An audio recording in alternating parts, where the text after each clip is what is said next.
This is a penny, and I'm turning it into this house in 1 week. Can I help you? Goodness. Okay, probably a different house. 3 days ago, I had a penny and traded for a pen. Then a blue dinosaur, then this, then this, then this, then these, then a motorcycle that needs a lot of repairs, then a 20-year-old truck. And now, it is day 4 of 7. I have a 20-year-old truck with 330,000 miles on it and no leads at all.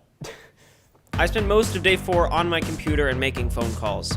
Hey Fonzie, I'm just leaving a message about the tiny home. If you could call me back, it'd be awesome. Thanks so much. Bye-bye.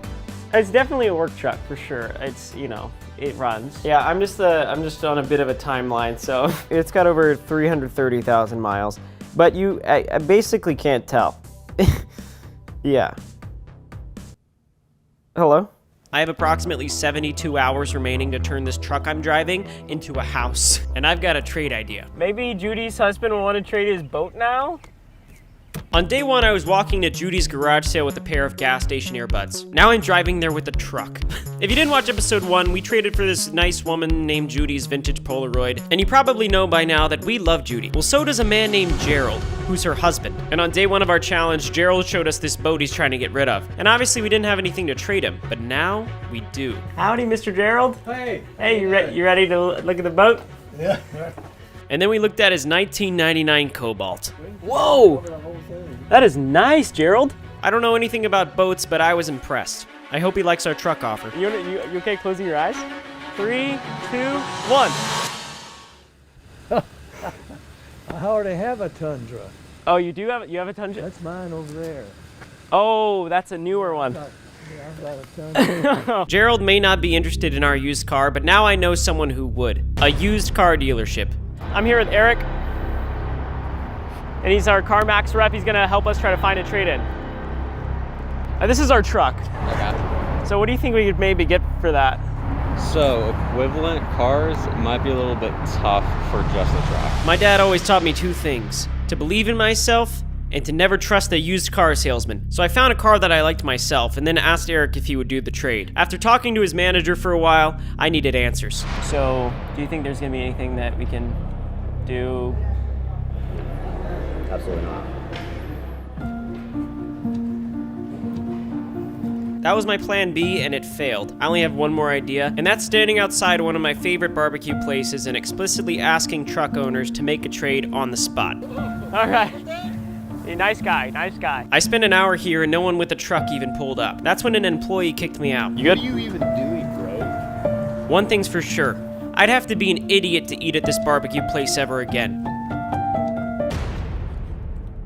Just watch what happens next. Into a house? Pretty funny kid. My buddy said he saw him downtown asking to trade breath mints. Wow. Hey Ryan, if you're listening, this whole city is rooting for you, buddy. Turn on excuse me. Turn on 103.1. They're talking about me right now. Oh, it's over now. This was the moment where things started turning in my direction. I got an email back from a man named Rex, who trades cars for a living. He has a 1997 Chevy Suburban that looks, frankly, insane. And after hearing about my mission, he says he would be open to trading for our Tundra. The only issue, he lives 3 hours away.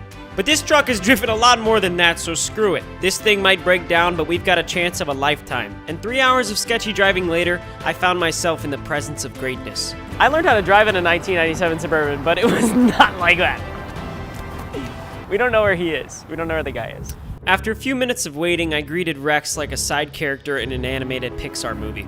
Oh, hello! How you doing? Hey, I'm Ryan. Rex, man. Nice to meet you. Rex, nice to meet you. So y'all are trading from a penny to a house? Yeah, we got shirts made. At this point, I feel pretty guilty because Rex's only motivation to make this trade would be out of kindness for our mission, and not because it's a beneficial trade for him. And when he started up the SUV, I felt even guiltier.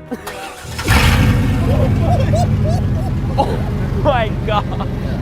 Our truck doesn't sound like that. What's your goal, man? I'm trying to get a house. Why though? Like for yourself?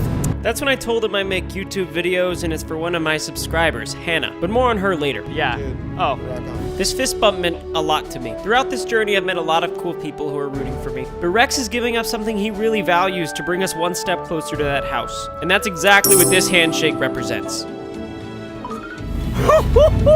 As I peeled out in this lifted behemoth and channeled my inner Texan, I couldn't help but think about where we started and where we are now.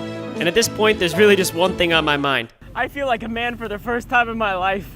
On the night of day 5, we have one of the coolest cars I have ever seen. My goal for tonight is to find someone that likes fully modified vehicles from 1997, SUVs in particular, who's willing to trade me something bigger and better that isn't a vehicle.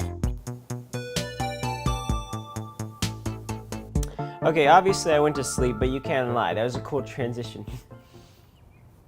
I'm gonna get some coffee. Hi, can I get a skinny vanilla latte with oat milk, an extra shot of espresso, whipped cream, caramel drizzle, sprinkles, pumpkin spice, and a little bit of honey?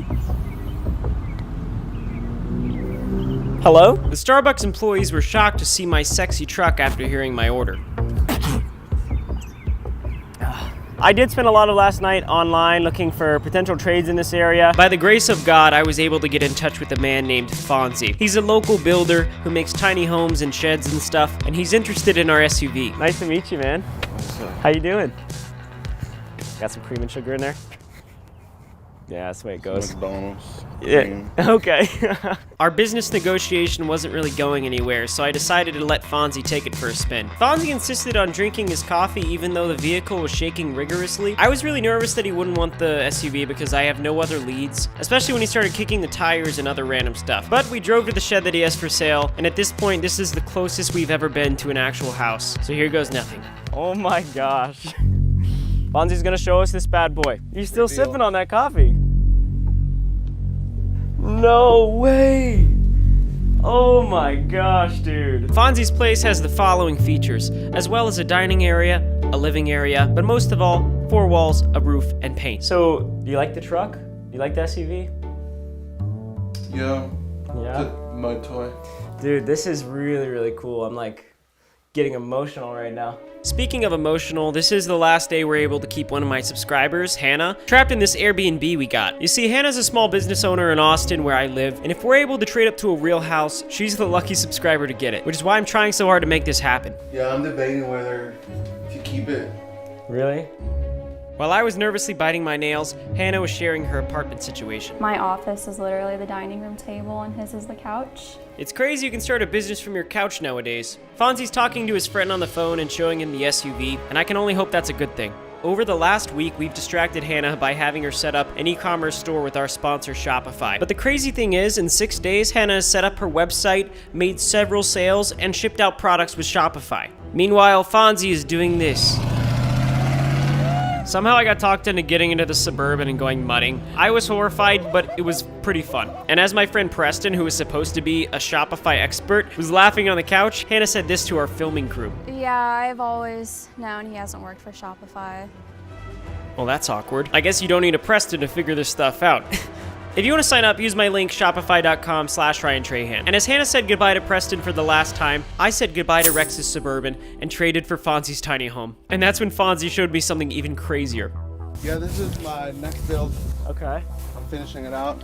It's not definitively a house, but it's the best tiny home you could possibly imagine. Give me a boat and we can trade. Trade for this? Yep. I gotta get you a boat. Give me a boat.